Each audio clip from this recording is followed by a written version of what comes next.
The city hummed like it always did, impatient, indifferent, alive. I moved through the crowd with my head down, one hand clutching my coffee, the other gripping my tote bag as if it could keep my life from spilling apart.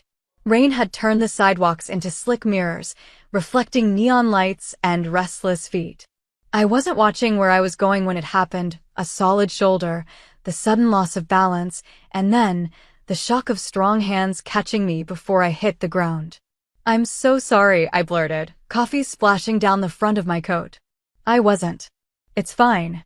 His voice was low, controlled, carrying an edge of authority that made me look up. And that's when the world seemed to stutter. The man towering over me wasn't someone you could mistake for ordinary. Tall, broad-shouldered, immaculately dressed in a dark wool coat that looked custom-made, he had the kind of presence that made the chaos around him fade. His eyes, dark, unreadable, locked onto mine with a focus that made my heart skip.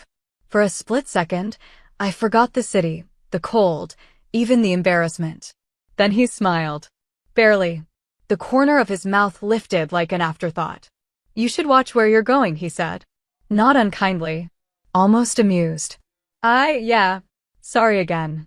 My voice sounded small. I straightened, brushing at my coat, trying to hide the tremor in my hands. He glanced down at the spreading coffee stain, then at the cup crushed between us. "Let me replace that," he said, already gesturing toward the cafe behind me. "Oh no, you don't have to." But he was already moving, holding the door open with an ease that suggested he wasn't used to hearing no. I hesitated for a heartbeat, something in me warning that this man wasn't the kind of stranger you followed. And yet, curiosity, and maybe something else, pulled me inside. The cafe was warm, the scent of espresso and sugar wrapping around us. He ordered for both of us without asking what I wanted, and somehow I didn't protest. 2 vanilla lattes, he told the barista, his tone smooth but final. "And a towel if you have one." He handed me the towel when it came, his fingers brushing mine. There was a strange kind of electricity in that fleeting contact, the kind that shouldn't have existed between two strangers. "You don't seem like the type to rush," he said after a moment, studying me as I dabbed at my coat. "I'm late for work," I replied. "What do you do?" "Marketing assistant. Corporate office. Nothing exciting." He tilted his head slightly, as if amused by my attempt to make myself sound ordinary. "And yet, here you are, spilling coffee on strangers before 9 a.m. You must have an interesting life." I laughed, more nervous than amused. "If you call overdue rent and caffeine dependence interesting." That earned me another flicker of a smile. "You're honest." I like that. Something about the way he said it, measured, deliberate, made my stomach tighten. I took a sip of the latte the barista placed in front of me, using the cup as a shield. "You still haven't told me your name," I said carefully. His gaze didn't waver. "Marco." Just that. No last name.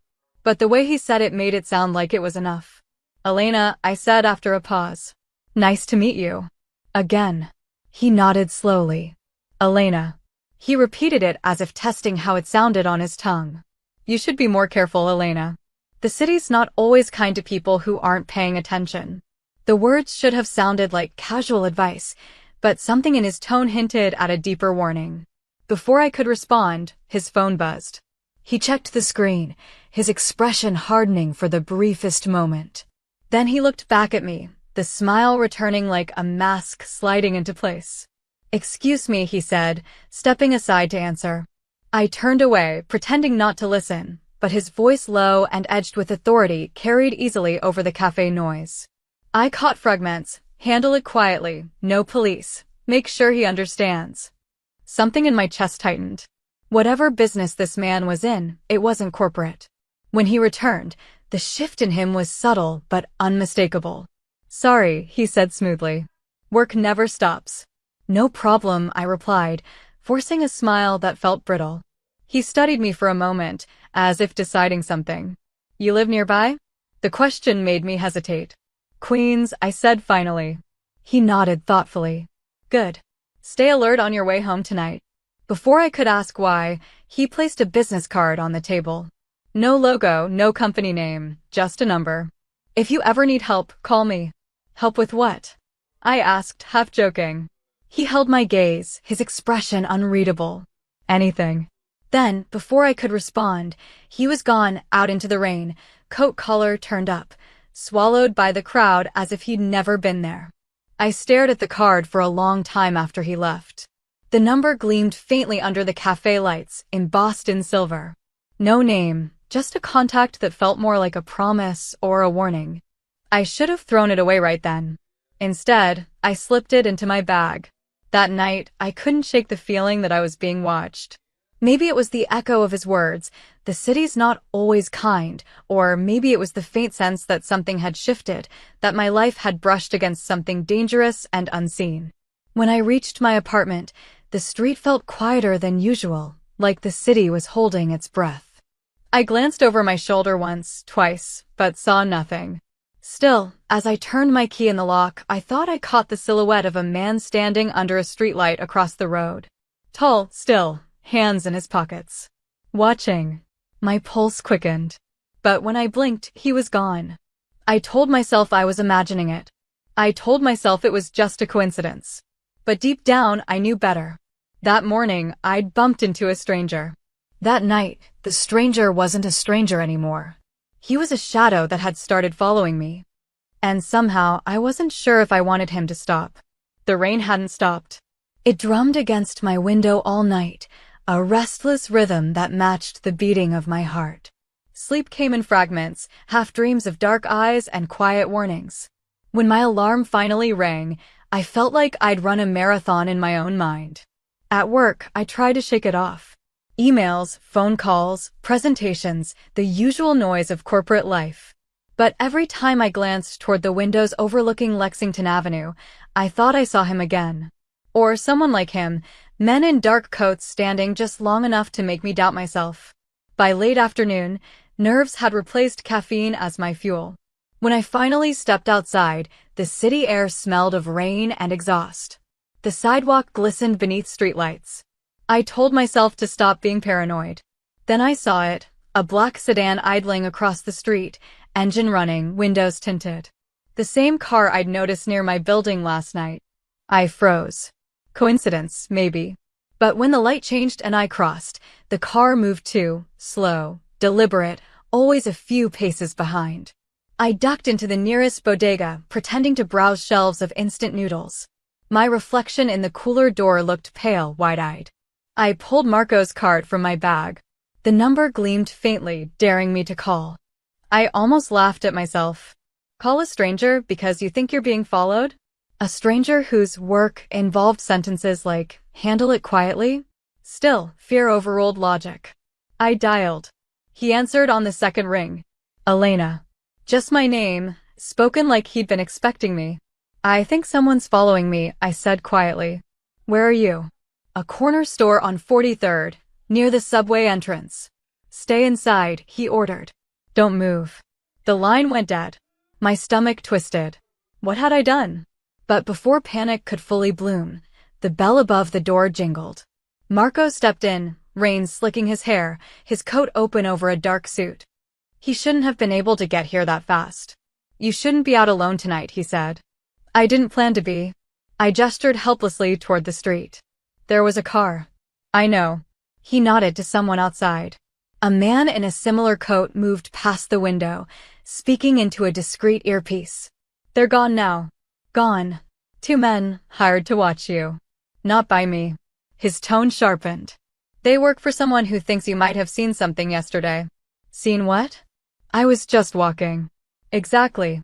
His eyes held mine. You crossed paths with me after a meeting. That meeting ended badly for someone. There are people who assume you might have noticed details they can't afford to be noticed. My pulse thudded in my throat. So I'm in danger because I spilled coffee on you?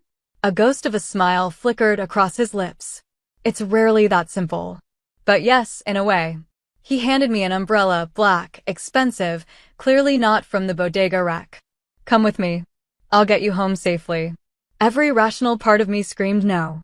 But standing alone under the harsh store lights, the alternative, stepping back into the rain with unseen eyes watching, felt worse. Outside, the sedan was gone. Another car waited at the curb, sleeker, quieter. A driver stepped out, opened the rear door, and said nothing. I slid in beside Marco, heart racing. The city blurred past in a smear of neon and glass. For a long time, neither of us spoke. Then he said, "You should have called me sooner." I didn't think. That's the problem. You didn't. His tone softened. I'm sorry. I don't mean to sound harsh. I just don't like the idea of you being frightened. Something inside me shifted at the sincerity in his voice. Who are you really? I asked. He was silent for a moment, watching raindrops crawl down the window. Someone who owes too many debts to the wrong kind of people, he said finally. Someone is trying to make sure you don't pay for one of them. It wasn't an answer, but it was enough to quiet my fear. For now. When the car stopped in front of my apartment, two men stepped from a nearby vehicle. They scanned the street before giving a short nod to Marco. Who are they? I whispered. My people. They'll keep watch tonight. Outside my building? Yes. Discreetly. He met my eyes. Don't be alarmed if you see them again. They're there to protect you. Protection. The word sounded both comforting and terrifying. I don't understand why you're doing this, I said. He exhaled slowly, as if weighing how much truth to give me. Because someone put you on a list, Elena. I saw your name. And because he stopped himself, the rest of the sentence swallowed by the sound of passing traffic. Just trust me for now. He reached into his coat, pulling out a small metal charm shaped like a rose. Keep this with you. It's a tracker linked to my phone. If anything happens, press the center. I hesitated before taking it. You make it sound like we're in a spy movie. His smile didn't reach his eyes. I wish we were. He walked me to the entrance, the streetlights casting twin halos on the wet pavement. For a moment, neither of us spoke. The air between us buzzed with unspoken questions. Good night, Marco, I said finally. Good night, Elena. His gaze lingered a moment too long. Lock your doors. Inside, I leaned against the closed door, exhaling shakily. The apartment felt too quiet, too small to contain the storm of adrenaline still coursing through me. I moved to the window and pulled the curtain aside. Across the street, two men stood beneath a flickering street lamp, silhouettes against the mist. One raised a hand to his earpiece, murmured something I couldn't hear. The other looked up directly at my window and nodded once, an acknowledgement, a silent promise. It should have unsettled me. Instead, I felt safe. That night, I placed the rose charm on my nightstand. It caught the moonlight tiny and cold. Maybe tomorrow all this would make sense. Maybe the shadows outside would disappear, and the city would go back to being just a city. But deep down, I knew better. I had stepped into something vast and dangerous, something that pulsed beneath the surface of ordinary life. And the man who'd caught me on a rainy sidewalk wasn't just a stranger anymore. He was a secret that had chosen me. And whether I liked it or not, I was already part of his world. The next morning, the world looked ordinary again, too ordinary. Sunlight spilled through the blinds, catching the rose-shaped tracker on my nightstand. It glittered like a warning. I told myself that last night had been a blur of paranoia and rain, that no one would still be outside. But when I drew the curtain back, the same two men stood by the streetlight. Different posture, same suits, same stillness. Watching. My phone buzzed. Unknown number. Marco, you're awake. Good. I stared at the message, half tempted to throw the phone across the room. How did he know? Elena, you have cameras in my building or something? Marco, no. You have a habit of opening your curtains at 8:03 a.m. I blinked. He wasn't joking. Elena, do you always keep track of people like this? A pause. Then, Marco, only the ones who might be in danger. A chill moved through me, equal parts fear and something I couldn't name. At work, concentration was impossible. I kept checking my messages, expecting another text that never came. By lunch, the normal rhythm of office chatter felt foreign, like I'd stepped out of my own life and couldn't find the doorway back. Around 2, the receptionist buzzed my extension. Elena, there's a delivery for you. I frowned. From who? Didn't say. Just left it at the desk. The package was small, wrapped in brown paper, with no return address. Inside lay a single white tulip and a card embossed with silver lettering, "Stay where the light is strongest." No signature. I knew who it was from. After work, I decided to walk instead of taking the subway. The evening air smelled faintly of rain again, a mix of metallic and sweet notes. I told myself I was just clearing my head, not scanning every reflection for shadowed figures. Halfway down Lexington, a group of men stepped from an alley, 3 of them, rough clothes, hard eyes. One brushed too close, murmuring something I couldn't catch. I sped up. Another laughed low behind me. Then a car engine growled at the curb. The black sedan again, but this time the door swung open. Marco stepped out. He didn't shout or run, he simply looked at the men. Whatever they saw in that look made them scatter without a word. The street swallowed them. Coincidence? I asked, my voice shaking. Not tonight. He opened the car door. Please. Inside, the air smelled faintly of leather and rain. He waited until the city noise faded behind us before speaking. They weren't after you. They were sending a message to me. Because of what you do? Because of who I am, he corrected quietly. And because of who you were standing next to last night. I studied his profile in the passing light, sharp lines, unreadable eyes. Then tell me who you are. For the first time, he looked uncertain. If I tell you, you'll wish you didn't know. I already wish that, I said. So go ahead. He hesitated, then, my family built things in this city, businesses, contracts, influence. Not all of it is clean. When I took over, I tried to change that. Some people saw it as betrayal. Others saw opportunity. Mafia? I asked softly. His jaw tightened. That word belongs to movies. But yes, something like that. I let out a shaky breath. And now I'm in the middle of it. Through no fault of your own, he said. Which makes it my responsibility. The sincerity in his voice unsettled me more than the danger itself. You don't even know me. I know enough. His eyes met mine, steady and impossibly calm. You walked into my world and didn't flinch. That says something. I wanted to argue, but his gaze held me there, suspended between sense and surrender. The car slowed in front of my building again. Before I could reach for the handle, he caught my wrist, not hard, just enough to make me look at him. Come to dinner tomorrow, he said. Somewhere public. I owe you a proper explanation. I hesitated. Dinner? After all this. I promise no surprises. Just conversation. The words shouldn't have sounded like a promise. They sounded like temptation. I nodded before I could think better of it. That night, the men under the streetlight were gone, replaced by a single unmarked car parked half a block away. I told myself it was safer that way. Sleep was slower to come. Every time I closed my eyes, I saw Marco, his steady gaze, the way he'd stepped between me and danger without hesitation.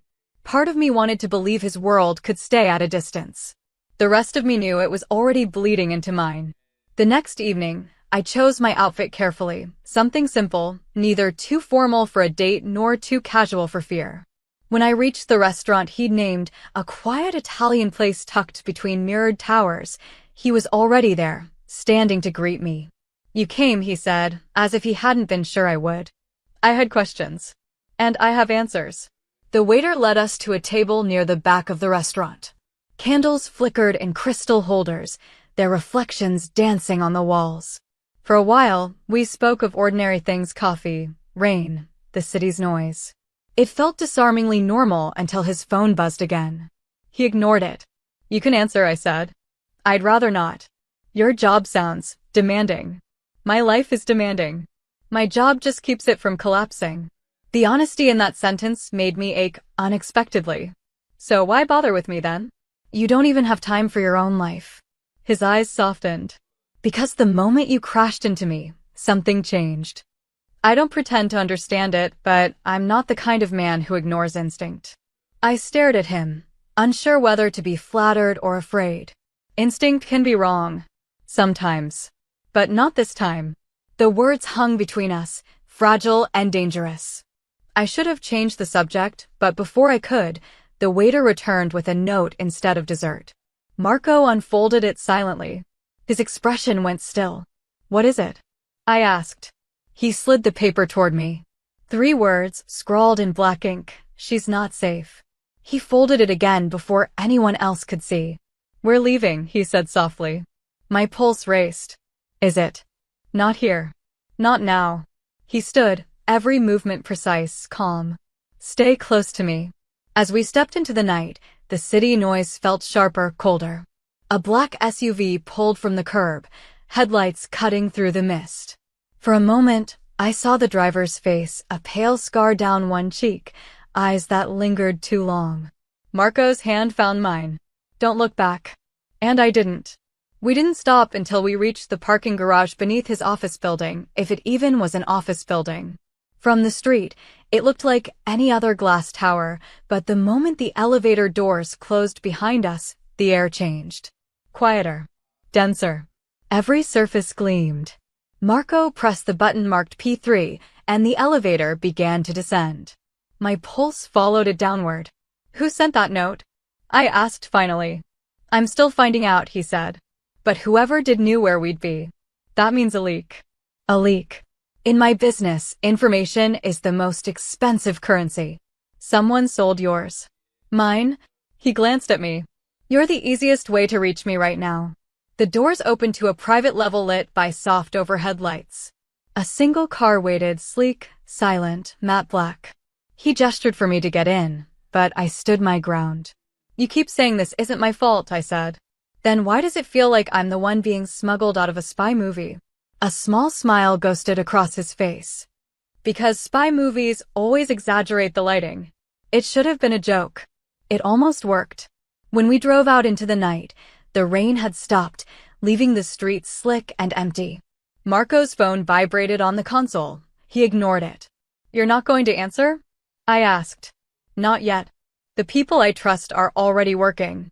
The way he said the people I trust made me wonder how many there were and what it cost to earn that place. Where are we going? Somewhere safer. Define safer. A place where I can see who's watching. We ended up on the upper floor of a riverside hotel, the kind that hides luxury behind understatement. The suite overlooked the city like an observation post. When the door closed behind us, the silence felt strange, heavy. Sit, he said gently. You need a minute. I didn't argue. My legs were shaking. He poured 2 glasses of water and handed me one. Drink. You're pale. You're very good at giving orders. He leaned against the counter, arms crossed.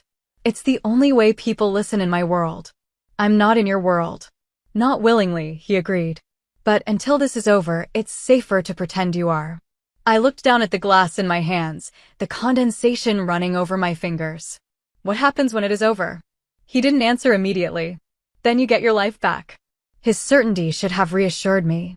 Instead, it scared me because I wasn't sure which part of my old life I still wanted. Outside, thunder rumbled in the distance. I moved to the window. The city shimmered below, restless and bright. You can't watch me forever, I said. Not forever, he admitted. Just until I'm sure you'll wake up tomorrow without someone waiting outside your door. I turned to face him. Why risk this much for me? I'm just... Don't finish that sentence, he said quietly. You're not just anything. The words hit harder than I expected. For a moment, the tension in the room shifted, less fear, more gravity. Before either of us could speak, his phone vibrated again, urgent this time. He answered, switching to speaker. A man's voice crackled through the line. We traced the message. It came from an encrypted domain, routed through 3 shell accounts. The signature matches Victor Dallin. Marco's jaw tightened. He's back in New York? Looks like it. He wants something. Of course he does. Marco's eyes flicked to me. Keep him off the radar until I say otherwise. Understood. The call ended. Who's Victor? I asked. An opportunist who thinks leverage is love, he said flatly. He used to work for my family before he started selling pieces of it to anyone with cash. And he wants me? He wants what I'll give up to keep you safe. A silence stretched between us. Then I said, so I'm the bait again. Not this time. He stepped closer, lowering his voice. This time we use him. How? By making him believe you're running scared. He'll surface to collect what he thinks is his prize. That's your plan? Use me to draw him out. To protect you by ending this. The conviction in his tone made the argument useless. Still, my heart pounded. What if it goes wrong? Then it's my life on the line, not yours. He said it as a statement of fact, not a declaration of bravery. That scared me even more. I sank into the armchair by the window. You can't keep trading yourself for other people. He looked at me with something almost like surprise. That's not a lesson most people try to teach me. I'm not most people. No, he said softly. You're not. Outside, lightning flashed over the river, throwing his reflection across the glass, tall, composed, and very alone. I wondered how many nights he'd spent like this, waiting for danger to knock. He turned back to me. There's a spare room down the hall. You should rest. You're not sleeping? I have calls to make. I hesitated, then said, Promise me something. He raised an eyebrow. Promise you'll wake me if anything happens. A flicker of warmth touched his expression. You have my word. I believed him. Against reason, against logic, I believed him. In the guest room, the sheets had a faint scent of cedar and clean linen. I lay awake listening to the muted rhythm of his voice in the other room. Every few minutes it dropped low, then rose again, commands, confirmations, plans. At some point, exhaustion won. When I woke, the suite was dim, lit only by the city's glow seeping through half-closed curtains. My phone buzzed on the nightstand. Unknown number. Did you think he could really protect you? My breath caught. Another message followed. Look outside. I crept to the window. Across the street, a figure stood on the rooftop opposite the hotel, motionless, watching. A red laser point flickered once on the glass beside me, then vanished. My heart slammed against my ribs. Marco. He was already there, gunmetal phone in one hand, expression cold and controlled. Get back. I stepped away from the window, every muscle tight with adrenaline. It's a warning, he said after a moment. If they wanted you hurt, they'd have tried already. That's supposed to make me feel better? It's supposed to make you understand the rules. He exhaled, running a hand through his hair. They're showing us how close they can get. And now what? He looked toward the window, eyes narrowing. Now we show them they've already gone too far.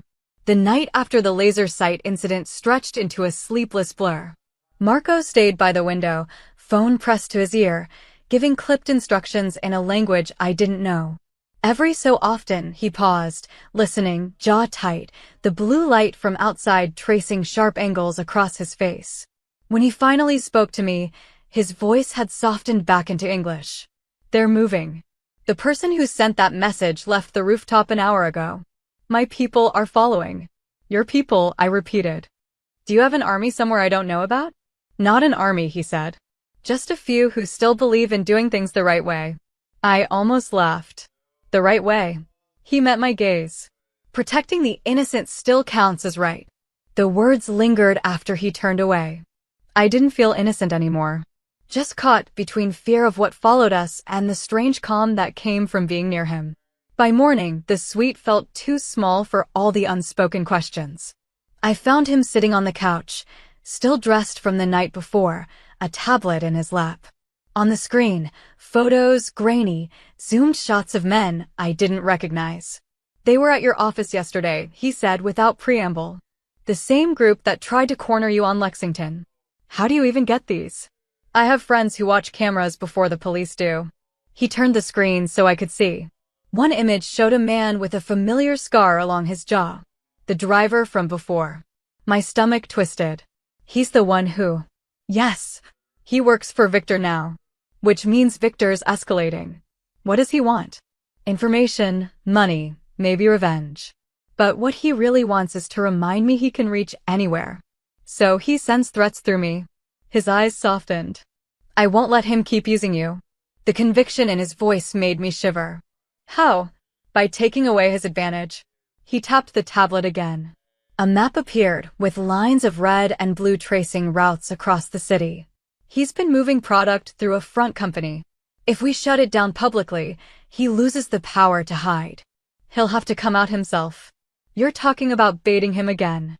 This time I'm the bait, he said simply. You're the witness who stays out of sight. I wanted to argue, but he looked so sure, so controlled, that my words felt useless. Instead, I asked the only thing that mattered. And if something happens to you? He smiled faintly. Then you run. But it won't. He handed me an envelope, plain, heavy. Inside are keys, cash, and a name.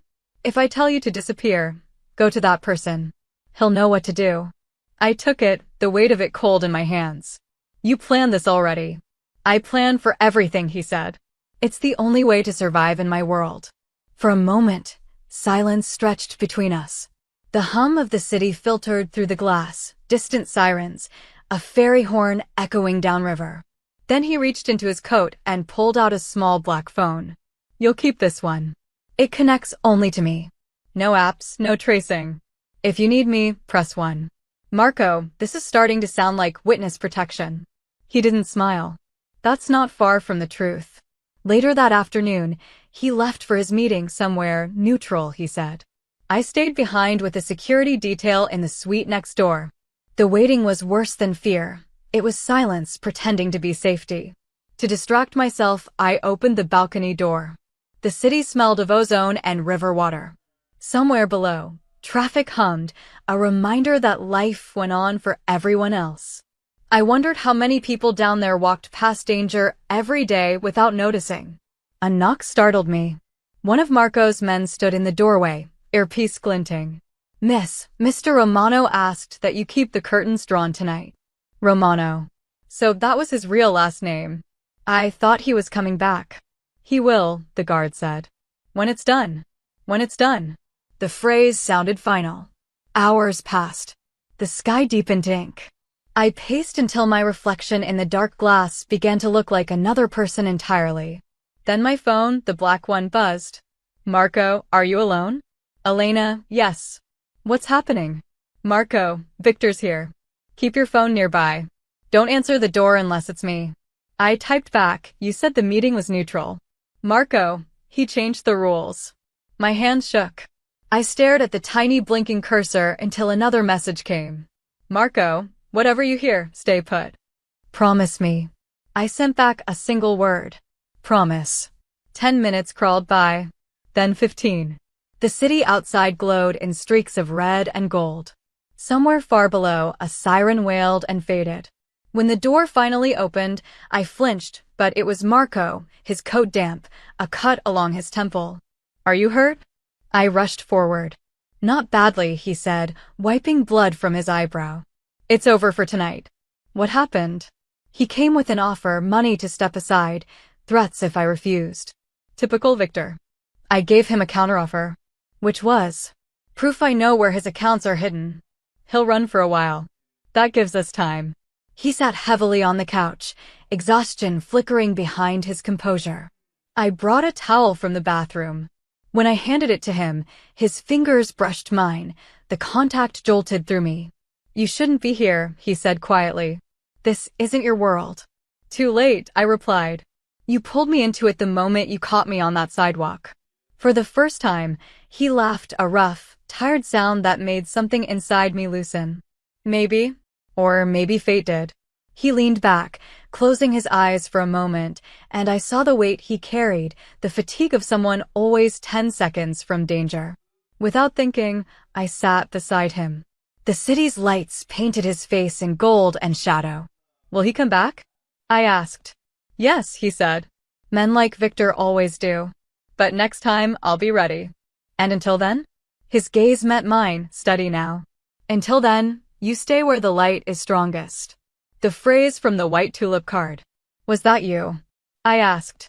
He hesitated, then nodded. I wanted to warn you without frightening you. I failed at both. No, I said softly. You succeeded at one. Which? Making sure I couldn't stop thinking about you. The words slipped out before I could stop them. For a heartbeat, neither of us moved. Then he reached up, brushed a loose strand of hair from my face, and said, That's a dangerous habit, Elena. Maybe, I said. But danger seems to find me anyway. He smiled, the faintest curve of relief in it. Get some rest. Tomorrow, we plan. When I finally lay down, I could still hear him pacing in the next room, a low voice murmuring into his phone.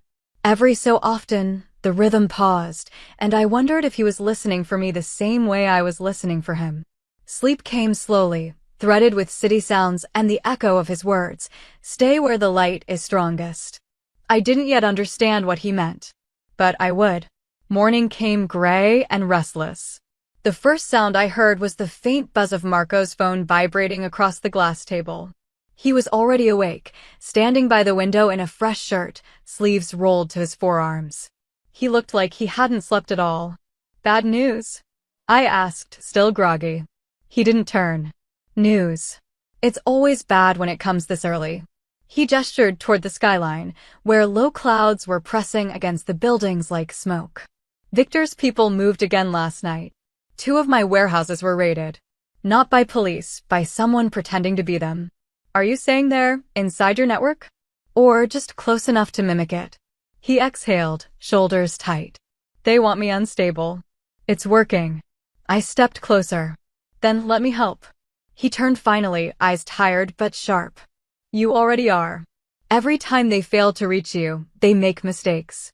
They get reckless." "That's not helping, that's existing," I said. "Existing is the hardest part," he replied. His phone buzzed again, and this time he answered. "Talk." The conversation was brief and rapid, full of numbers and names I didn't recognize. When he hung up, he said, "They're demanding a meeting tonight." "Then don't go," I said instantly. "I have to. If I don't, they'll pick another target." "Who?" He hesitated. "One of my men has a family. 2 kids. Victor knows their address." The implication hit like a punch. "He's using them to draw you out." "Yes." "And you're going to let him." "I'm going to control the letting." The way he said it made no sense and perfect sense at the same time. He crossed to the sideboard, opened a drawer, and took out a small metal object. For a second, I thought it was a weapon, but it was a key, old-fashioned, ornate. "This opens a safe house uptown. If something goes wrong tonight, you go there. Wait until you hear from me or Giovanni. No one else." I stared at the key. "You're really expecting something to go wrong?" "I expect everything to go wrong. That way, when it doesn't, I can be pleasantly surprised." Despite the grim words, I almost smiled. He noticed, and a flicker of warmth crossed his face. "You laugh at strange times," he said. "Only when I'm terrified," I admitted. "Then you'll fit right in." The day moved in uneasy silence. Security changed every few hours, with new men rotating through the suite, exchanging discreet nods. I tried reading, listening to music, and even stared at the river long enough to convince myself it was peaceful. But my mind kept circling back to one question. How many times had Marco lived through nights like this, balancing life, loyalty, and loss like pieces on a scale that never stayed even? By dusk, the tension in the air was a living thing. Marco adjusted his cufflinks, much like a soldier checking his armor. "Where are you meeting him?" I asked. "An old shipyard on the East River. Neutral ground." "There's no such thing as neutral anymore," I said. He smiled faintly. "You're learning." When he left, the suite felt hollow. The guard stationed outside nodded politely, but the silence pressed in on them. I turned on the television for noise. Static. Every channel showed weather alerts for a storm rolling in, appropriate, I thought. Hours passed. Rain began to hammer the windows, lightning splintering the sky. Then the black phone vibrated. "Marco, are you at the hotel?" "Elena, yes." "What's happening?" "Marco, meeting's begun. Don't leave your room, no matter what you hear." Something in the phrasing made my stomach twist. "No matter what you hear." I typed back, "Please be careful." No reply. I sat on the couch, eyes fixed on the window. Thunder rolled.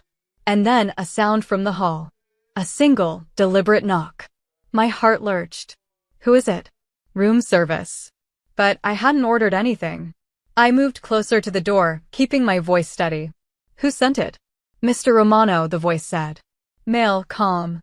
"He wanted to be sure you ate." That could have been true. Marco thought of everything. Still, something was off. I checked the peephole. The hallway looked empty except for a tray waiting on the floor, silver lid gleaming. When I cracked the door open an inch, the tray shifted slightly, like someone had just stepped back out of view. Instinct screamed. I shut the door, bolting it. The phone buzzed again, this time with a different number. "Unknown caller. You shouldn't ignore hospitality." I froze. Then another message. "He's not coming back this time." I typed fast, hands shaking. "Who is this?" No response. Then, slowly, the screen filled with a photo. It was the dockyard. Rain blurring the lights. Two figures facing each other, one of them unmistakably Marco. Before fear could finish its thought, the phone lit again with his number. Marco, Elena, stay where you are. Someone's trying to trace your location through fake deliveries. I'm fine. Do not open the door. I exhaled shakily, leaning against the wall. You have the worst timing, I whispered to the phone. Talking to yourself again? The voice made me jump. Giovanni stood in the open connecting door from the suite next door, rain dripping from his coat. Marco sent me, he said quickly. He asked that I bring you downstairs. We're moving locations.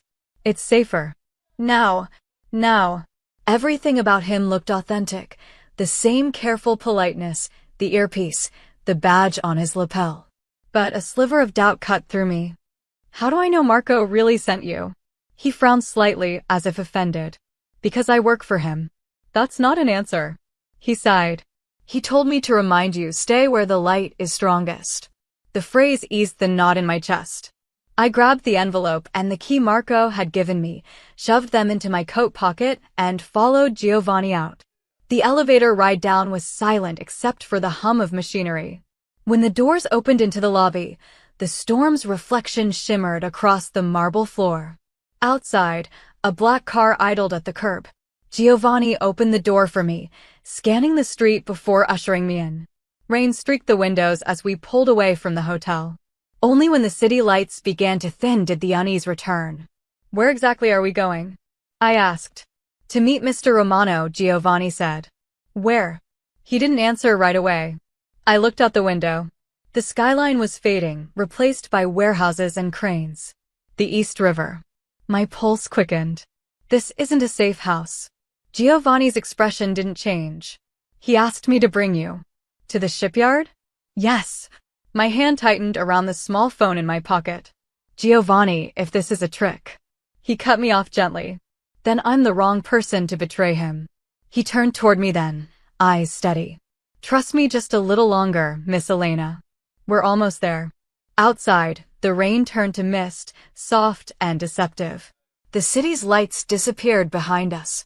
Ahead, the docks waited in silence. The car slowed as we turned onto a narrow road lined with rusted fences. Beyond them, the docks stretched out like long steel arms reaching into black water. Floodlights glared in intervals, cutting through the mist and throwing fractured shadows across stacks of cargo containers. Giovanni parked near an old warehouse whose windows glowed faintly from inside. Stay in the car, he said, checking his watch. He'll be here in 5 minutes. Marco? He nodded. If anyone else approaches, lock the doors and keep your head down. Before I could ask more, he was out of the car, moving with the silent precision of someone trained to be invisible. The air smelled of rain and salt. My breath fogged the glass as I leaned forward, scanning the maze of metal and concrete for any sign of movement. And then, through the mist, I saw him. Marco emerged from between two shipping containers, coat collar turned up against the wind. Even from a distance, his presence filled the space, composed, deliberate, like a storm moving on its own terms. Another man waited by the warehouse doors, tall, lean, face hidden beneath the brim of a hat. Victor. Their figures stood like mirrored silhouettes, two versions of the same kind of danger. I cracked the car window just enough to hear. Their voices carried faintly through the night. You took something that doesn't belong to you, Marco said, his tone low but edged with steel. And you took someone that doesn't belong to you, Victor replied, his accent sharp. Fair trade, no. My stomach twisted. He means me. Marco didn't move. Elena isn't a trade. She's not a part of this. Victor laughed softly. Everyone's a part of this, my friend. You should know better. The exchange froze me. I'd been a bystander to this world, but now I was its currency. Giovanni appeared from the shadows, speaking briefly into his earpiece. He gave a subtle nod toward Marco, a signal, maybe, that the perimeter was secure. Then, without warning, headlights flared behind us. Another car, dark, sleek, silent, rolled into view and stopped 20 feet away. I shrank lower in the seat. The driver's door opened, and a man stepped out holding an umbrella. He wasn't one of Marco's. Even from here, I could feel the wrongness in the way he moved, too relaxed, too confident. Victor smiled when he saw him. You see? I'm not alone either. Marco's hand twitched toward his coat, but Victor raised a palm. Don't. We both know this ends badly if you do. For a few seconds, no one spoke. The wind whistled through the chain-link fences. Water lapped against the dock pylons below. Then Victor said, "You want her safe? Then you'll listen. You have something that belongs to me, files, accounts, the kind of information people would pay a lifetime for. Give it back," and she walks away untouched. Marco's voice was quiet. "You already know I don't negotiate with thieves." "Then you're a fool," Victor snapped. "Because right now, she's the only thing keeping you alive." Giovanni took a step forward, but Marco raised a hand to stop him. His expression didn't change, but his eyes were fire. "Touch her, and I'll end this entire city before I let you walk away." The certainty in his voice sent a chill down my spine. Victor's smirk faltered for a heartbeat, then returned. "Always the hero," he said. "But tell me something, does she know why I'm really here?" My pulse skipped. Marco didn't respond. "She doesn't," Victor said, almost kindly. "You didn't tell her about the message." Marco's silence was an answer. "What message?" I whispered to myself, pressing closer to the glass. Victor turned slightly, his voice rising just enough to carry across the distance. "She was never random, Marco. You think fate threw her into your path?" "No. I did. She was supposed to be leverage, not a complication." My breath caught. "What?" Marco took one measured step forward. "You're lying." "Am I?" Victor tilted his head. "Ask yourself, how did she end up there that night on that street, at that exact moment?" "Because I made sure she would." The words slammed into me like a wave. The crowded street, the coffee spilling, his hand catching my arm. It had felt accidental, cinematic, destined. Now it sounded orchestrated. "No," Marco said. "You didn't plan that." "I did," Victor said simply. "But you made it interesting. You fell for her. That wasn't supposed to happen." The silence that followed was unbearable. Marco's jaw clenched. "If you're lying, I'm not lying," Victor said. "And you know it. You checked her background, didn't you? Everything about her was too clean. No connections, no ties, a perfect ghost in the city." "Why do you think that was?" The realization hit me all at once. He had me followed, researched, protected. Not because he'd fallen for me at first sight, but because he was verifying a setup. The world tilted sideways. Victor smiled like a man who had already won. "Now, be sensible. Give me what's mine, and you both walk away. Otherwise." He nodded toward the car that had followed him. The driver opened the door wider, revealing another figure inside. I couldn't see clearly through the rain, but I recognized the shape, a woman, bound, her head turned toward the light. Marco froze. Victor's voice softened, almost tender. "She was one of yours, wasn't she? The one with the kids." Giovanni's hand twitched toward his weapon, but Marco's expression didn't change. It was colder than I'd ever seen it. "You've made your choice," he said quietly. And then the floodlights cut out. Darkness swallowed everything. Gunfire cracked once, twice, sharp and close. I ducked instinctively, heart hammering. Through the chaos, I heard Marco shout something in Italian, and then the sound of engines roaring to life. The car door beside me yanked open. A rough hand grabbed my arm. "Elena, move." Marco's voice. I couldn't see him, but I recognized the command in his tone. I stumbled out into the rain, following the tug of his hand through blinding darkness. He pushed me behind a container just as another shot split the air. Metal sparked inches from my shoulder. "Stay down," he ordered. "What's happening?" I gasped. Victor double-crossed his own men. "He's trying to vanish in the confusion." "And the others?" "Handled," he said grimly. Sirens wailed in the distance, real ones this time. The storm's light flickered over the water, revealing flashes of movement, silhouettes scattering, headlights vanishing down side streets. Marco crouched beside me, breathing hard. Rain streamed down his face, turning the blood at his temple into faint streaks. "You all right?" "I think so." "Good." He looked back toward the docks, where Victor's car had been seconds ago. Gone. Giovanni reappeared, soaked and limping slightly. He escaped. Marco's eyes narrowed. No. He's still playing. He wouldn't leave without finishing the game.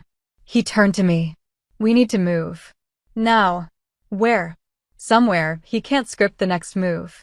As he guided me toward the car, lightning illuminated his face, hard, determined, but underneath it all, something raw. For the first time since I met him, Marco looked unsure. The drive away from the docks felt endless. The rain had softened to mist, but every shadow outside the car window still looked like a pursuit. Marco said nothing. His jaw was set, eyes fixed on the road as though staring too long at anything else might make it disappear. Giovanni sat in the passenger seat, speaking quietly into his earpiece, the faint static of radio chatter filling the silence. I sat in the back, clutching the edge of the seat, the words from the docks replaying in my head. You think fate threw her into your path? No. I did.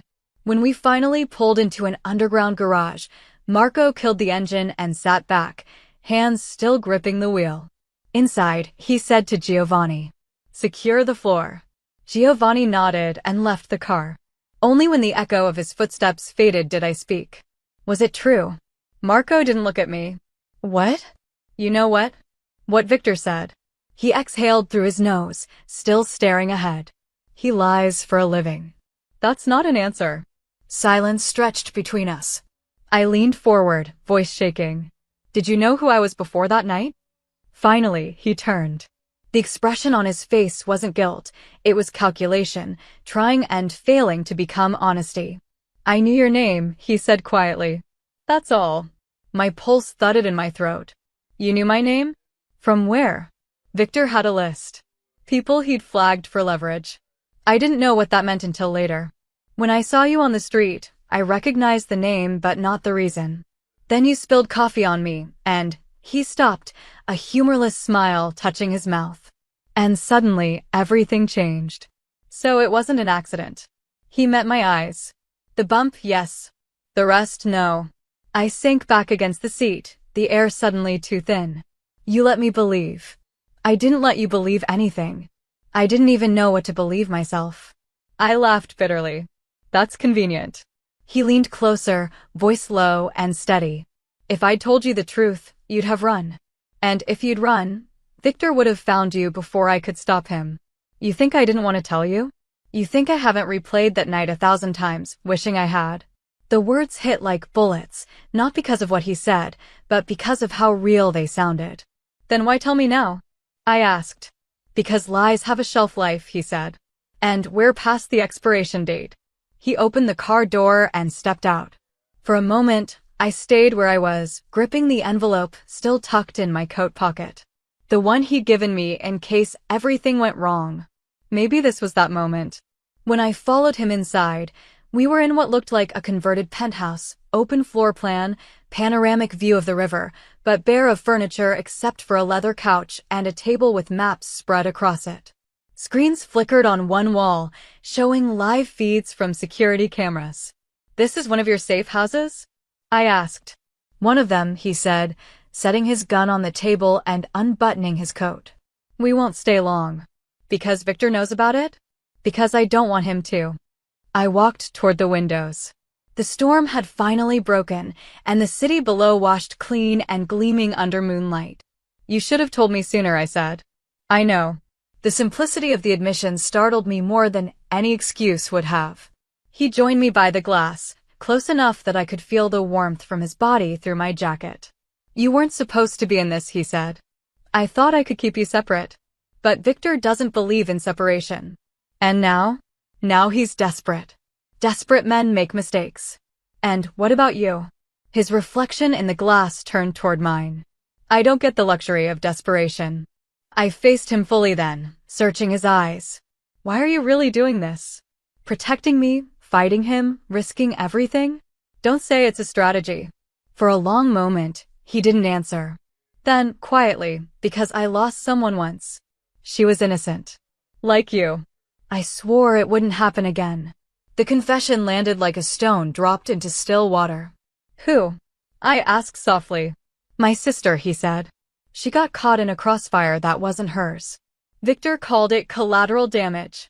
The pain in his voice was sharp enough to cut the air. That's why you built this empire, I said slowly. To control the chaos. To survive it, he corrected. And to make sure people like him can't decide who lives and who dies. I didn't know what to say. So I reached out, almost without thinking, and touched his hand. His fingers didn't move at first, then they turned slightly, linking with mine. For a heartbeat, the noise of the city faded. It was just the two of us, standing in the glow of something that shouldn't exist between enemies. Then Giovanni's voice crackled through the intercom. Sir, you need to see this. Marco dropped my hand and crossed the room, hitting a button on the console. One of the screens switched feeds to a live image of Victor. He was standing outside another building, laughing, phone to his ear. Marco's voice dropped to ice. He's taunting us. The audio clicked in, faint but clear. Tell your boss, Victor was saying to someone off camera, that if he wants to keep pretending he can protect her, he should check his doorstep. The feed zoomed slightly, and my stomach turned.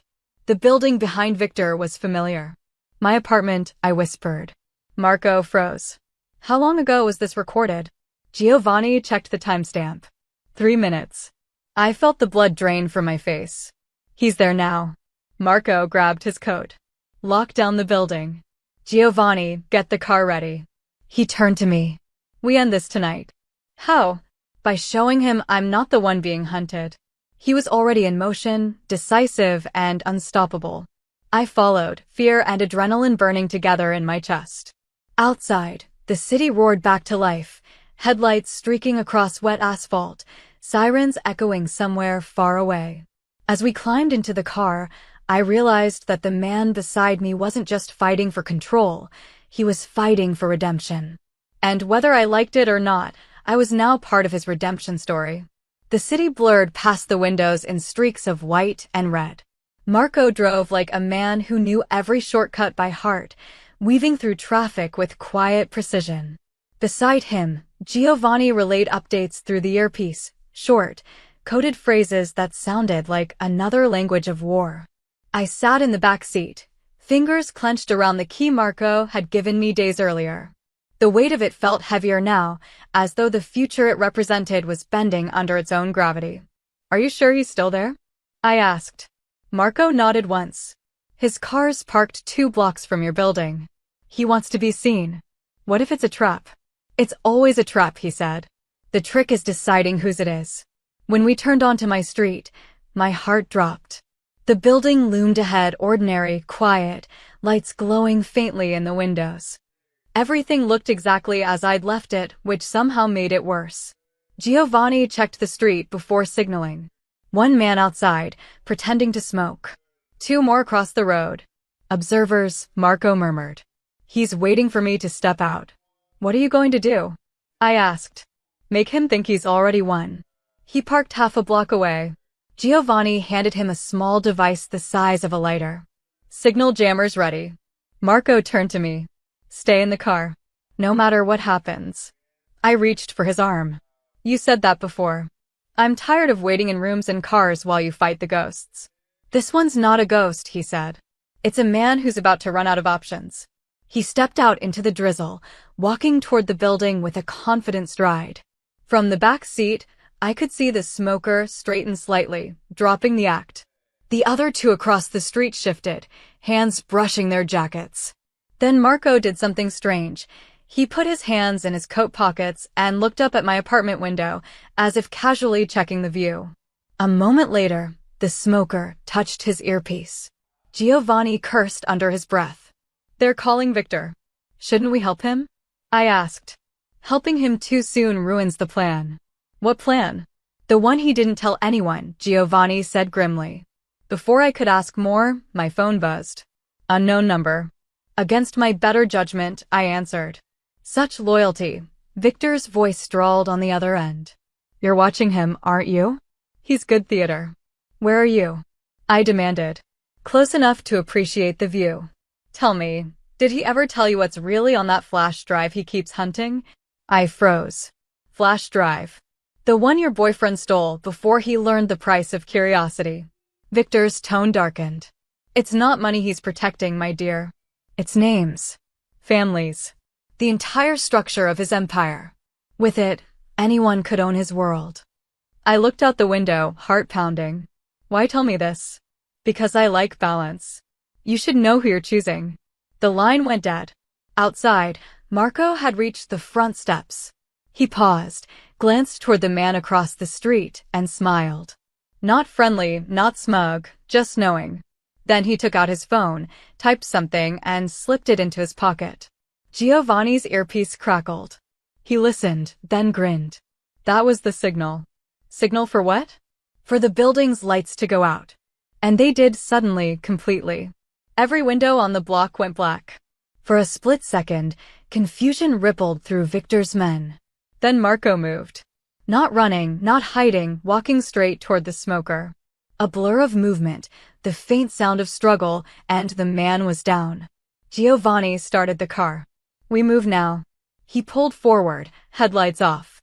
Marco appeared from the shadows and yanked open the rear door, sliding in beside me. Rain streaked his hair, his coat was damp, but his expression calm. What did he say to you? He asked. I hesitated. He called. He said the flash drive isn't about money, it's about your people.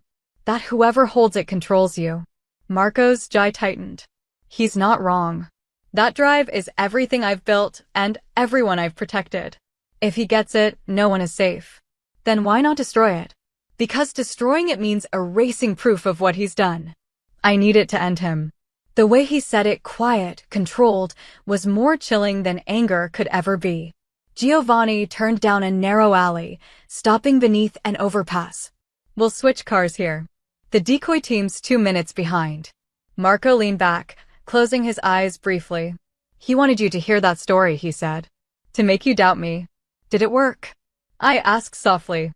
He looked at me then, eyes dark and unflinching. If you're asking whether everything I've done was for control, no. But if you're asking whether I've done terrible things to keep people safe, yes. I don't want easy answers, I said. I just want the truth. Then here it is, he said. That night we met, I saw you and thought you were part of his plan. Then he smiled at me like the world wasn't burning, and I forgot what I was supposed to do. That mistake changed everything.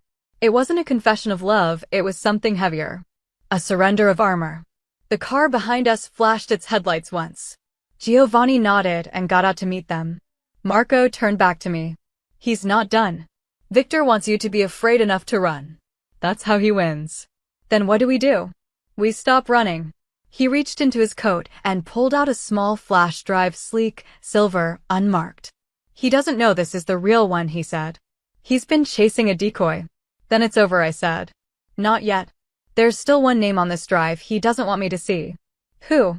He hesitated. The person who gave him access to my systems.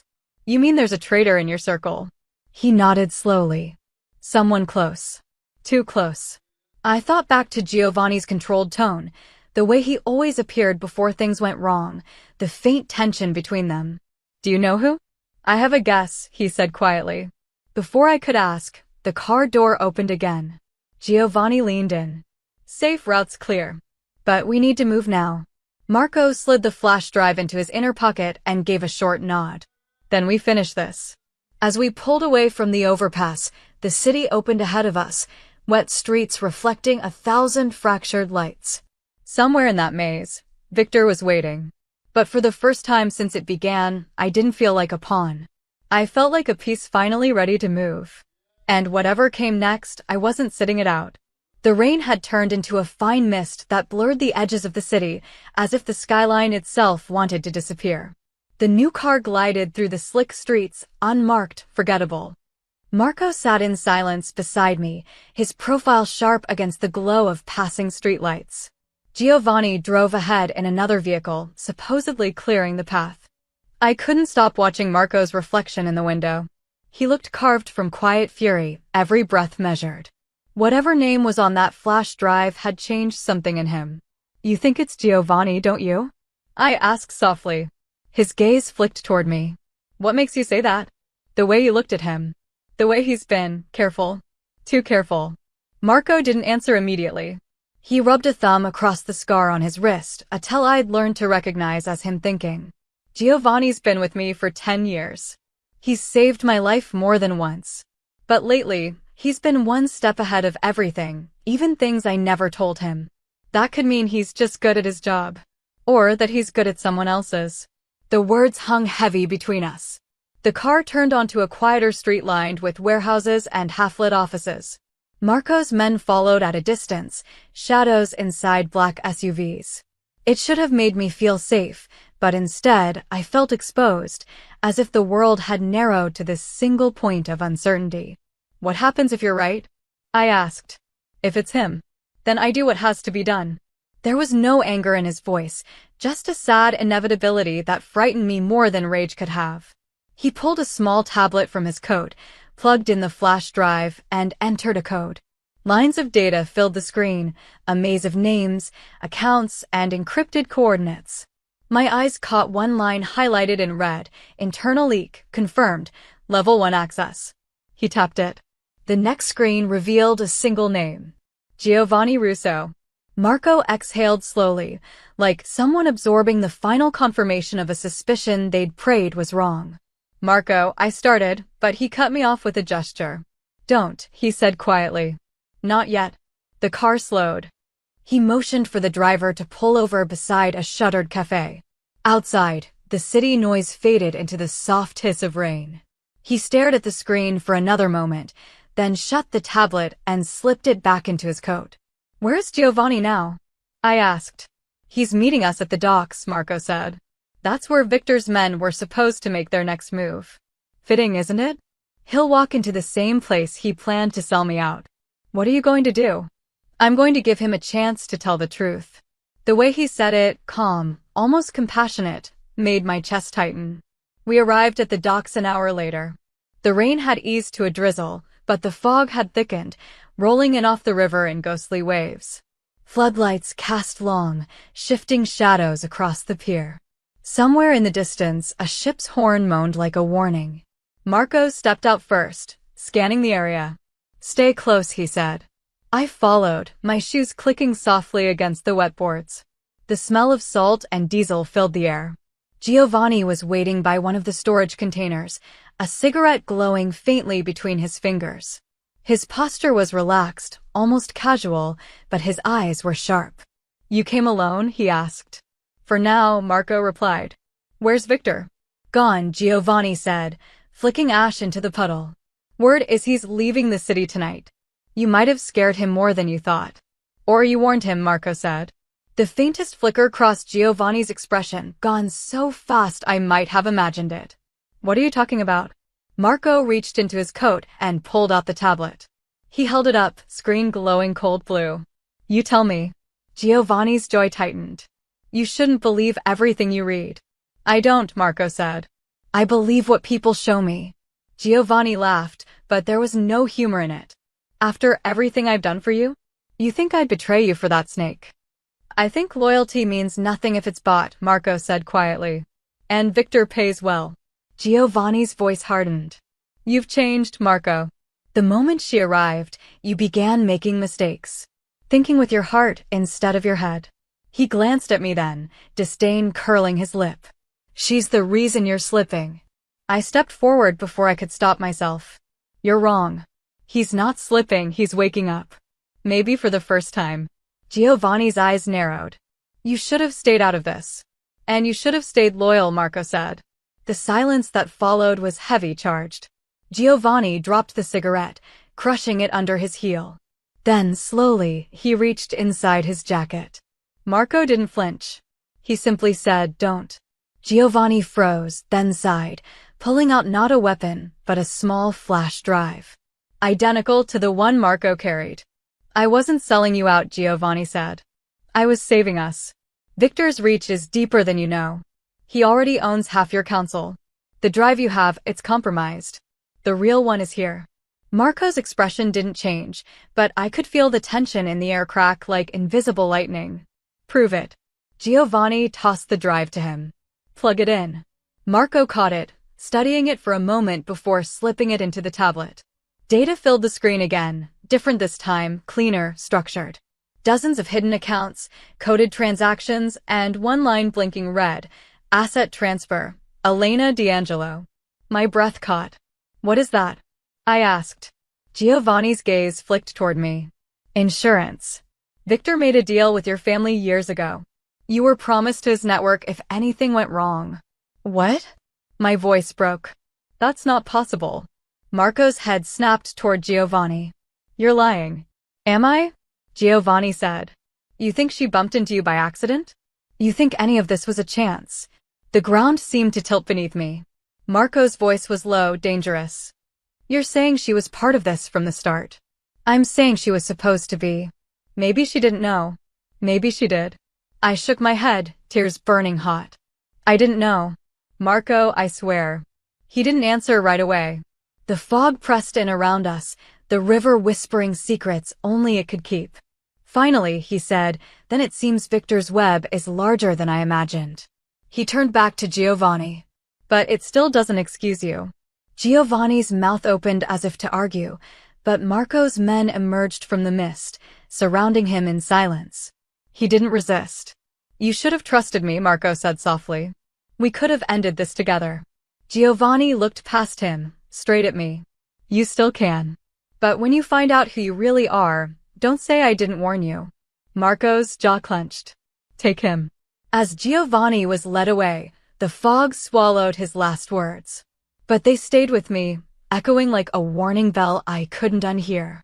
And for the first time, I wondered what part of this story had really been mine to begin with. The fog hadn't lifted by morning, it just traded silver darkness for gray light. From the terrace, the river looked like liquid steel, calm on the surface, but moving fast underneath, a mirror for the way my thoughts churned. Inside the study, Marco was on the phone, voice low and sharp, issuing orders I couldn't quite hear. Every few seconds, his gaze flicked toward me, as if checking that I hadn't disappeared. When he finally hung up, the silence stretched. Giovanni's being transferred to a safe location, he said. He'll talk. Eventually. What if he was telling the truth? I asked. He froze mid-stride. About which part? About me. The word asset felt like glass in my mouth. If my name really was in those files, it means Victor knew who I was long before last night. That doesn't happen by accident. Marco's expression softened just enough to betray fatigue. You're not property, Elena. I don't care what some document says. But my family. He crossed the room before I could finish, resting his hands on the desk between us. Whatever deal they made, it ends now. I'll make sure of it. The quiet authority in his tone should have comforted me, yet something about it terrified me. You can't fix this with threats, Marco. This isn't your world anymore. He gave a humorless laugh. It's the only world that listens when I speak. The room felt smaller. Outside, gulls screamed over the river, impatient, hungry.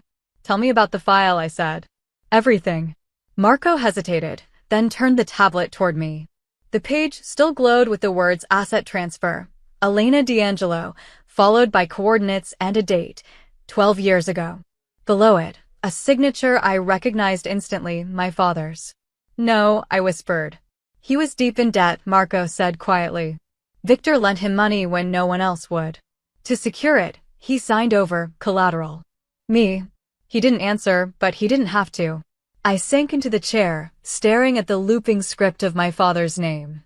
My childhood flashed through me in fragments, whispered phone calls, sudden moves, envelopes that arrived with no return address. I'd always thought he was unlucky in business. Now I saw the pattern for what it was, a survival mechanism. I was 10, I said. He promised me New York would be a fresh start. It was, Marco said. Until Victor decided to collect. How did you end up involved?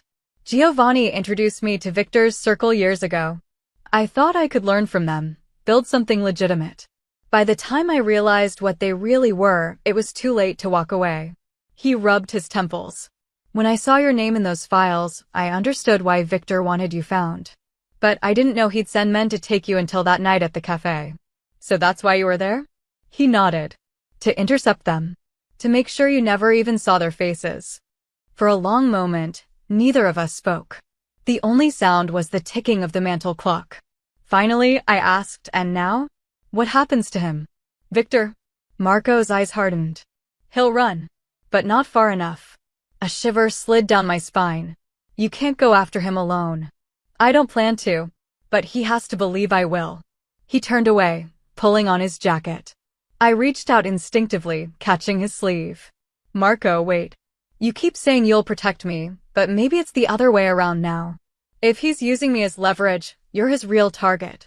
He smiled faintly, a flash of warmth that almost disguised the sadness underneath. That's the first time you've admitted we're on the same side. Maybe because for the first time, I believe it. He covered my hand with his. Stay here. If anything happens, take the back staircase to the garage. Giovanni's replacement will drive you to the airstrip. Replacement? A man I trust. He hesitated, then added, more than most. That should have reassured me. It didn't. When the door closed behind him, the silence that followed was different, not peaceful, but watchful. I paced the length of the room, trying to convince myself that the security cameras were the only eyes on me. Yet the prickling at the back of my neck said otherwise. I went to the desk and picked up the tablet again, scrolling through the decrypted files. Beneath my own name were two more, Adrian D'Angelo and Marco DeLuca, pending transfer. Pending. My breath caught. The entry had a date, today. The realization hit like cold water. Victor hadn't just bought my family's debt, he'd been buying futures. Mine. Marco's. Maybe Giovanni's too. The entire web of loyalty and betrayal is reduced to contracts and timestamps. A soft chime echoed from the hallway. One of the security sensors tripped. I moved to the window. A black sedan was idling just beyond the gate. Too early for Marco to be back, too still to be friendly. I grabbed the phone from the desk and hit the intercom. Elena to gate control. Identify that car. Static. Then a male voice I didn't recognize. Signal jammed. Step away from the window. The line went dead. My pulse hammered. I backed toward the door, scanning for anything I could use as a weapon, an antique letter opener, the heavy glass paperweight. Useless against whoever was outside. The lights flickered once, then steadied. Footsteps echoed in the hallway. Not hurried, but deliberate.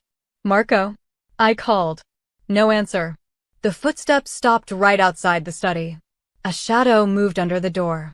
Before I could decide whether to run or hide, the handle turned slow, deliberate, and the door swung inward. It wasn't Marco. A tall man in a gray coat stepped inside, rain still beating on his shoulders. He looked around the study with mild curiosity, then met my eyes. Miss D'Angelo, he said, his accent unmistakably Eastern European. My employer sends his regards. Victor. He smiled thinly. He prefers to negotiate through intermediaries. My mind raced. If Victor had sent someone here, it meant he already knew Marco was closing in, or that Giovanni had talked faster than expected. What do you want? I managed. He glanced at the tablet on the desk. You have something that belongs to us. A contract. Delete it, and this ends peacefully. And if I don't?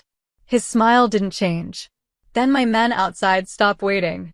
He took a step forward. I mirrored him backward until I felt the edge of the desk against my hips. You think you can scare me? I said, surprised by how steady my voice sounded. I don't need to. He raised a small device, a jammer, its red light blinking. Mr. DeLuca can't hear you. Neither can his guards. My fingers brushed the paperweight behind me. Then maybe you should listen instead. Before he could respond, the terrace door burst open with a crack of wind and rain. Marco stood there, drenched, eyes burning. Step away from her. The man in gray turned, startled but not frightened. You're too late, he said. The message has already been sent. Marco drew himself up, every inch of him controlled fury. Then I'll deliver my own. The intruder's calm faltered for the first time. He looked between us, calculating. Then, without another word, he slipped through the terrace door into the fog. For several heartbeats, neither of us moved. Finally, Marco said, he won't get far. He didn't have to, I whispered, showing him the tablet. The new entry blinked at the top of the screen, transfer executed. Marco, I said, voice shaking. Whatever Victor just did, it's already in motion. The words on the screen pulsed like a heartbeat. Transfer executed. Marco snatched the tablet from my hands, scanning the data with a soldier's focus. Lines of code scrolled faster than I could read. He muttered something under his breath in Italian, a curse or a prayer, maybe both. What did he do? I asked. He's not after the money anymore, Marco said, his voice tight. He's after me. He just moved everything I own, every legitimate business, every offshore account, into a shell company under your name. What? He turned the tablet so I could see.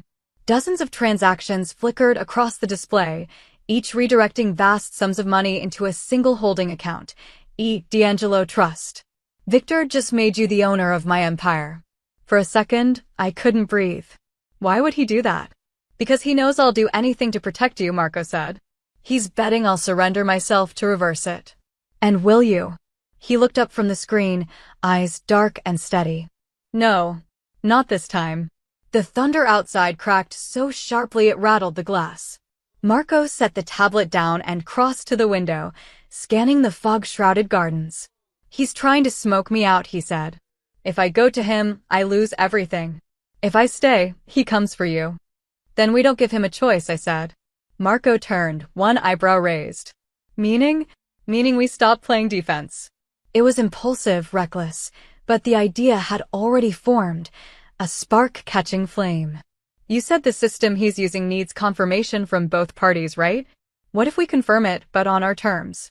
Marco studied me for a long moment. You'd have made a dangerous strategist. I've had a good teacher. A faint smile tugged at the corner of his mouth before vanishing. All right, he said, grabbing his phone. We'll need access to the secure terminal at my office. And a distraction big enough to keep his men busy while we reroute his signal. How long do we have? An hour. Maybe less. We left through the back staircase, moving quickly through the maze of corridors until we reached the underground garage. Marco's car, a sleek, low black coupe, waited with the engine already running. Rain lashed against the windshield as we sped into the city. The streets blurred by in streaks of light and shadow.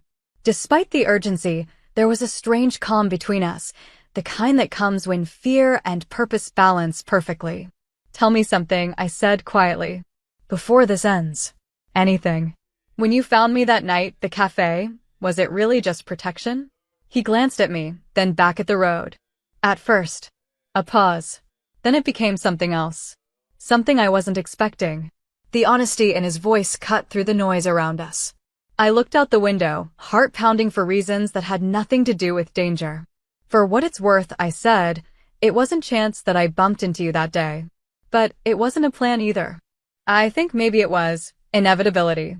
He smiled without looking away from the road. Then let's make sure fate doesn't regret it.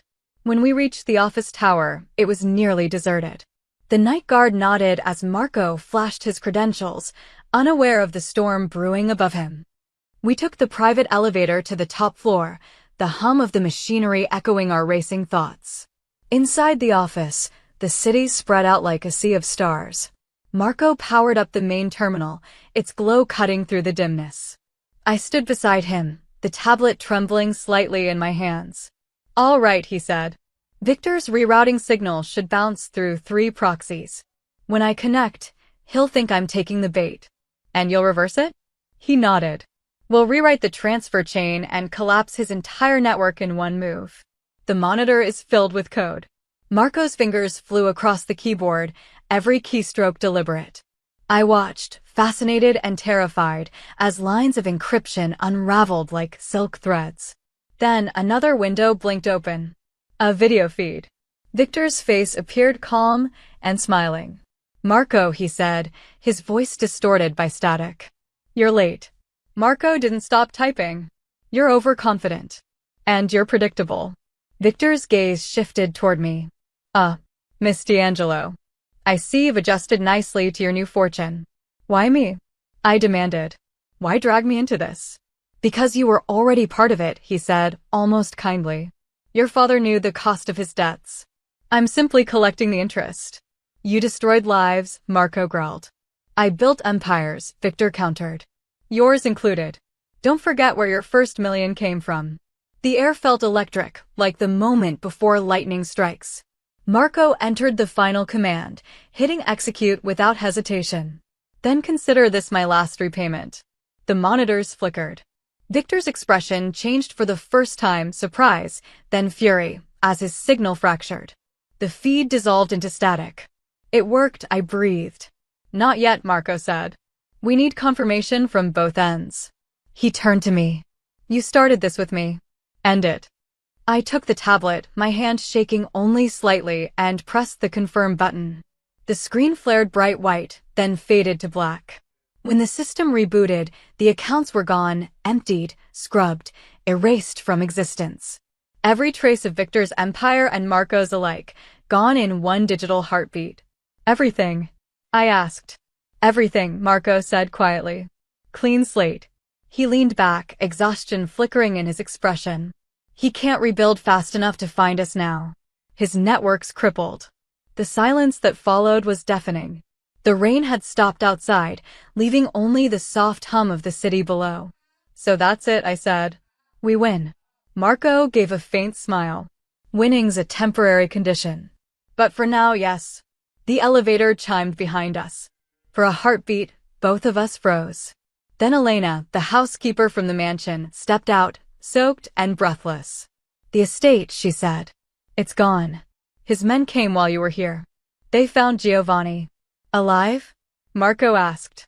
She nodded. He says Victor fled. East, maybe overseas. Marco exhaled, relief and regret mixing in his voice. Then it's over. He turned to me. You have a choice now, Elena. That file made you the heir to more money than you could ever spend. But none of it's clean. Walk away, and I'll make sure it stays buried.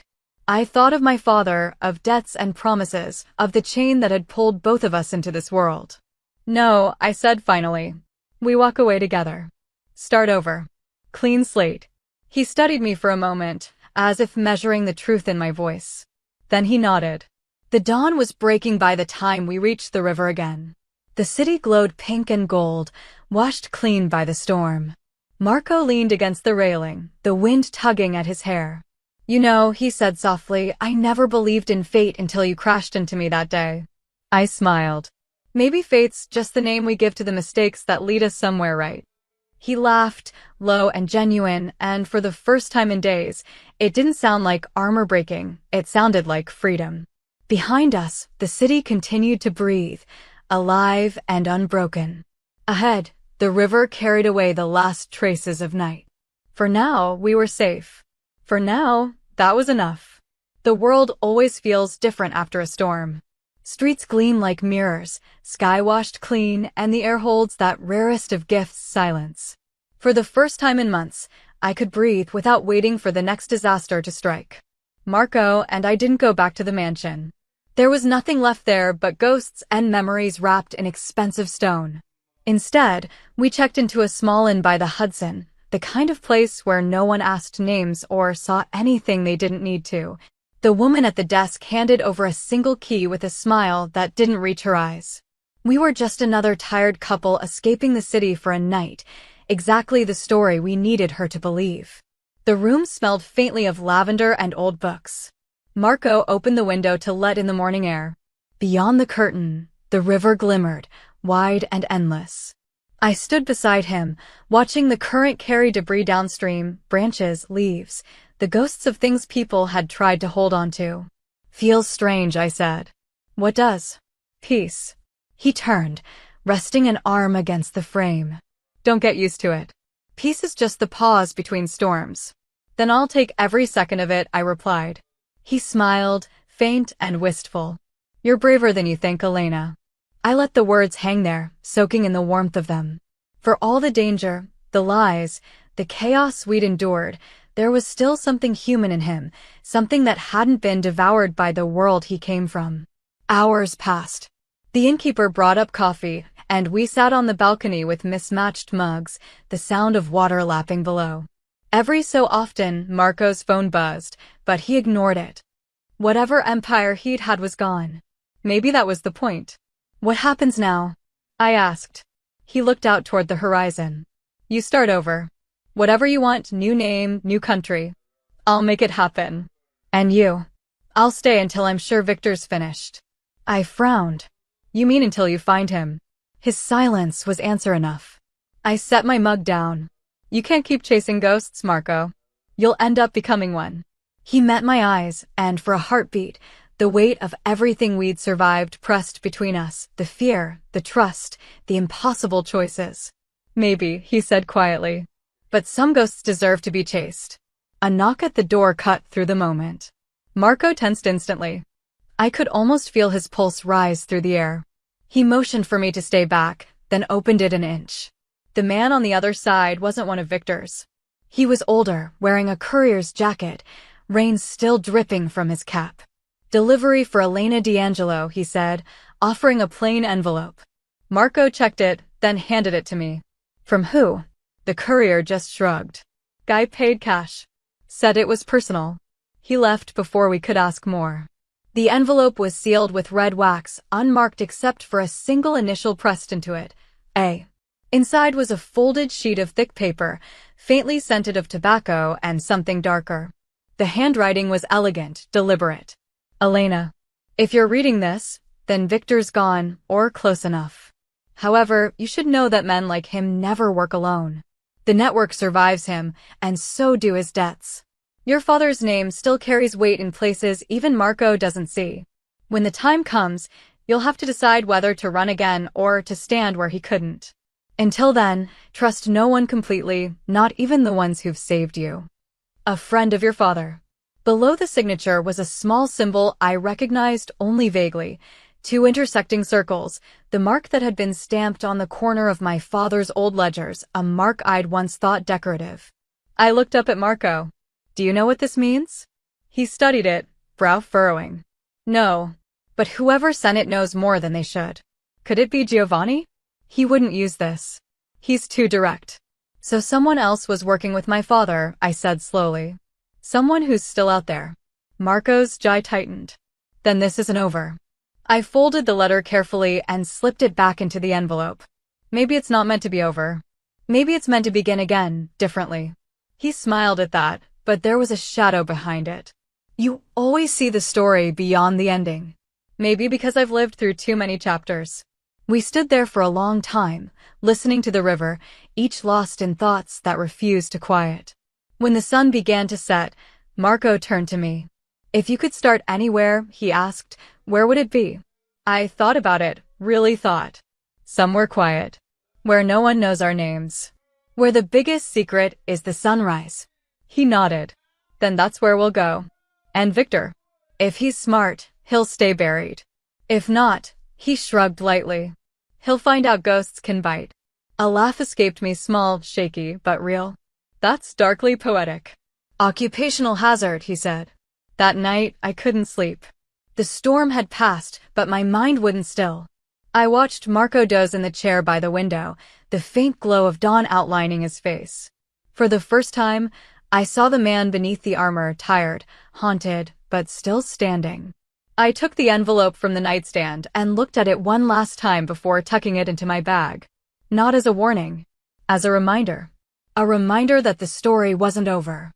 Outside, the first light spilled across the Hudson, painting everything in gold. I whispered to the baby I still hadn't told Marco about, "You're safe now." And for the first time, I almost believed it. Because even if the past wasn't finished with us, the future, whatever shape it took, finally felt like something we could write ourselves. The